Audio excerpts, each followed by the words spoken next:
Many of us are so programmed by the things that happen to us in our childhood, in our early childhood, who we grew up with, the neighborhood we grew up in, the amount of money our parents made, the beliefs they had, and they transferred onto us when we were young and with open minds and totally open to programming. And most of these beliefs are created or we take them on very early in our lives, between the ages of 3 and 12 years old.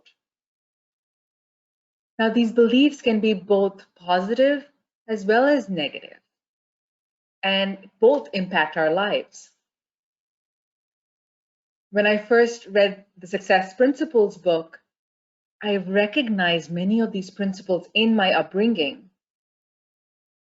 My father, a devout man with supreme faith in God, taught me to believe that God or the universal energy was on my side and that I could become, get, learn, achieve anything I set my mind to.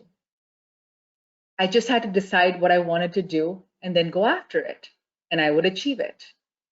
He would always say, "Oh, once Mari decides what she wants, she goes after it and she gets it." His belief became my belief. I started to experience that in my life and still do. He also had a strong belief that everything we would ever need would be provided for. He would always say, "Oh, don't worry, everything will be provided for." And it was almost magical how that was always true. Even though we were not financially wealthy, we always had everything that we wanted or needed in that moment. And I saw proof of his belief coming true time and time again in our lives. And so it became my belief. His belief gave me my belief. And as I mentioned, there are also negative beliefs that we take on at this age.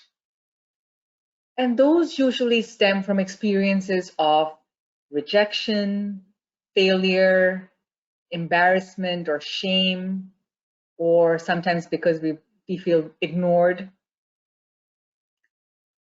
So when I did this exercise that I'll share with you today, I was able to heal an unconscious block that I had held for many, many years, since I was 6 years old, and which had controlled me and my thoughts and my behaviors since that time.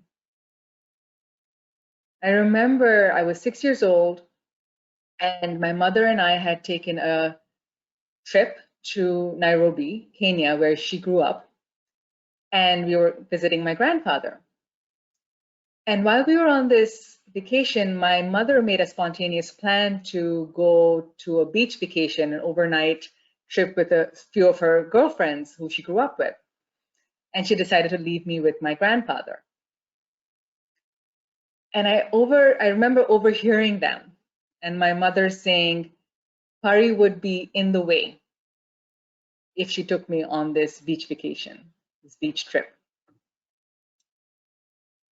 And I remember my 6-year-old self feeling rejected. Like somehow I was not good enough or fun enough to go with my mom and be part of this experience, this fun experience. And now my mother was just a young woman who was visiting home and wanted to have a couple of days with her girlfriends, let her hair down, and not have a 6-year-old killing her, which is completely fine, completely reasonable request to have. But for the 6-year-old me, I took that on as a rejection. And I translated it as "I'm not fun" or "I'm not good enough" for her to take me along. And I held on to that belief for many, many years, I realized after that. I saw how this belief around not being good enough manifested in different forms in my teenage years, in my youth, in my marriage, and as a mother myself. So doing this exercise really helped me let go of that belief and break that pattern and make a new belief around the way I viewed myself, my own self-worth, and my relationships in my life. So I'm so excited to be bringing this exercise to you and allow you to have a similar experience. See, most of us have created beliefs and took on beliefs from events that have happened very early on in our lives, like I mentioned, between the ages of 3 and 12 years old. And you don't even realize that you took on that belief, that you were programmed by your parents or your teachers, by the media, by the culture, the country you grew up in, by that first crush that you had, and how these people's words or actions resulted in you taking on a belief that sabotages you even today. Or how an experience or an event that happened so many years ago brought on a feeling of rejection or shame or being ignored. And you made a decision way back then that now, after all of these years, still affects your relationships, affects how you approach life, affects how you manifest money, affects your work. You know, for example, you messed up in your lines in your first grade play on stage, and you decided that anything having to do with speaking or being on stage was out of bounds and it was not something you wanted to experience again for the rest of your life. Or, for example, if you were told a lot when you were younger that we can't afford this, or money doesn't grow on trees, then you may have decided, we don't have money. I'm not rich. I can't be rich. Or it's not okay for me to ask for what I want. Or nothing comes easily. And then you hold on to that. If you were dismissed as a child or constantly told to keep quiet, you may have decided that my opinions don't matter, or that I need to be quiet if I want to be loved, or that I should hide what's really going on with me. If you were constantly criticized by your parents or by your teachers, perhaps you decided that what you have to offer, what I have to offer, doesn't matter. It doesn't hold value. Or I'm not good enough. Or I'm not smart enough. Or I can't do anything right anyway, so why even try?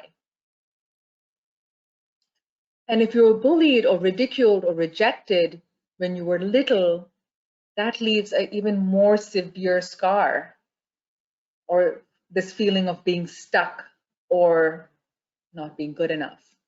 So this exercise we'll do today is designed to help you discover what that is for you, and then to be able to release that belief and take on a new, more empowering belief.